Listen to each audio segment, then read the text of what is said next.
সহজে কোরআন পাইনি, সহজে আমি রাসূলুল্লাহ আমার মুহাব্বত পাইনি। আমার আব্দুল্লাহ কত সুন্দর সুন্দর পোশাক পরিধান করত, সব ত্যাগ করেছে যুবক ছেলে হয়ে। এমন করে তার চাচার কাছে মানুষ সব বঞ্চিত হয়ে, শুধু তাই নয়, এত অত্যাচার তার উপরে করেছে। এই অত্যাচার সব কিছু সহ্য করে কিন্তু আমার আল্লাহকে ভুলে নাই, আমি নবী আমার মুহাব্বতকে ভুলে নাই। ও আমার সাহাবীরা, আমার আব্দুল্লাহ আজকে জাহান ভরে আল্লাহকে ডাকছে। আমার আব্দুল্লাহ আল্লাহর কোরআন তেলাওয়াতটা চিৎকার করে করে পড়ছে। তোমরা বাধা দিও না, তোমরা নিষেধ করো না।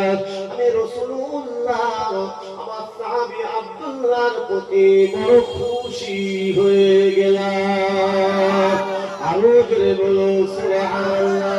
ও মুসলমান ভাই যুবকেরা, আমরাও তো যুবক, হযরত আব্দুল্লাহ তিনিও তো যুবক, ঠিক কিনা বলেন? ও আমার ভাইরা, আমরা সহজেই মুসলমান হয়েছি। আমাদের বাপ দাদা কালেমার ঘরে এসেছে, আমাদের বাপ দাদা ইমানের ঘরে, আপনার কিনা কোরআনের ঘরে এসেছে। তাই আমরা সহজে কোরআন পেয়েছি, নামাজ পেয়েছি। কিন্তু একবার বলুন, এই কোরআনের উপরে আমি আপনি কতটা মজবুত আছি? এই নামাজের উপরে কতটা মজবুত আছে? দিন শরীয়তের উপরে কতটুকু মজবুত আছে? হযরত আব্দুল্লাহ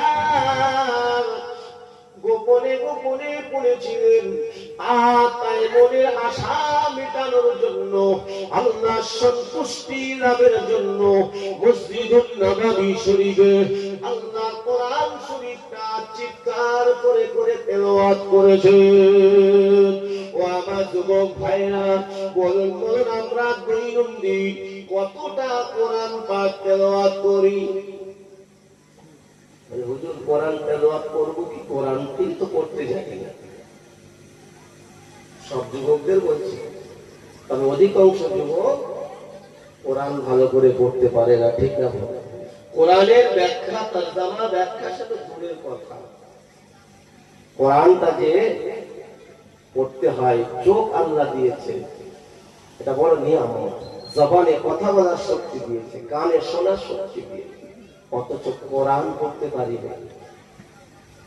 এই দুঃখ কোথায় রাখবে? সব হিসাব করছি, অর্থের হিসাব, লাভ লস, এই হিসাব করছি। এই ঘর করতে গিয়ে কত টাকা খরচ হয়েছে হিসাব